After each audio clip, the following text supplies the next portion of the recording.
There's one remaining undefeated team in the AFC. It's the Kansas City Chiefs, and they'll have a chance to keep it that way with a primetime matchup against the Saints on Monday Night Football.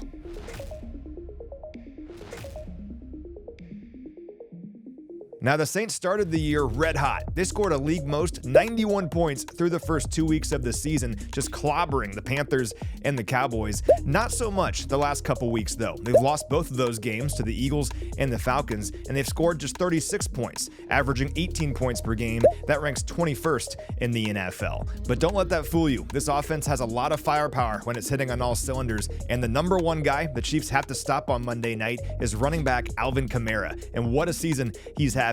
He currently leads the NFL in yards from scrimmage with 536, total touches with 97, and touchdowns with 6. He's also touched the football on 46% of the Saints' offensive plays and accounted for 38% of their total scrimmage yards. He's the engine that makes the whole thing go, and the Chiefs have to find a way to slow him down on Monday night. Now, Kamara's production is a direct result of the fact that the Saints run the football more than any other team in the NFL. They're keeping the ball on the ground at a 57% clip, highest rate in the NFL. And what's kind of interesting is it's all perimeter stuff. So they lead the league in runs to the right and runs to the left, but they're dead last in runs right up the gut. So something to keep in mind, the Chiefs defense has to hold the edge in this game because when the Saints perimeter run game is working, it sets up their play action passing game. Quarterback Derek Carr is using play action at the third highest rate of any quarterback in the NFL, and he also has the third most touchdown passes off play action of any quarterback. Now, generally, these guys want to methodically move the ball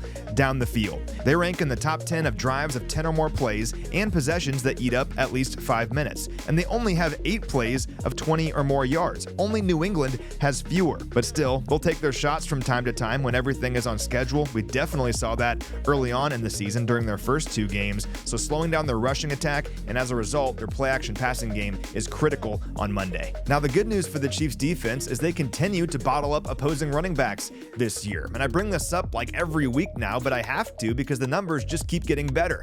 Kansas City has now held opposing running backs to an average of only 3.1 yards per carry on the season. They have yet to allow a single running back to top 50 rushing yards in a game against them this year. They're one of just 2 teams that can say that, the Baltimore Ravens being the other. And think about the running backs the Chiefs have contained this season. Guys like Derrick Henry, Bijan Robinson, and J.K. Dobbins just last week. And now on Monday, they'll aim to do the same against Alvin Kamara. Now on the other side, the Saints defense is pretty good too. It's the number 6 scoring defense in the NFL right now, and they're kind of middle of the pack in a lot of categories, but where they've really been good is in the red zone. They've allowed the 4th fewest red zone drives of any team with 9, and once teams get down there, they're hardly ever finding success. The Saints' red zone efficiency rate in terms of holding teams without touchdowns in the red zone is currently the best in the NFL, and these guys also take the football away. They have 6 interceptions this year. That ranks 3rd in the NFL. So gotta protect the football against these guys. It's an opportunistic defense and a group with some playmakers, but there is no place like Kansas City in prime time, and with the nation watching on Monday night, the Chiefs will aim to go 5-0 to begin the year.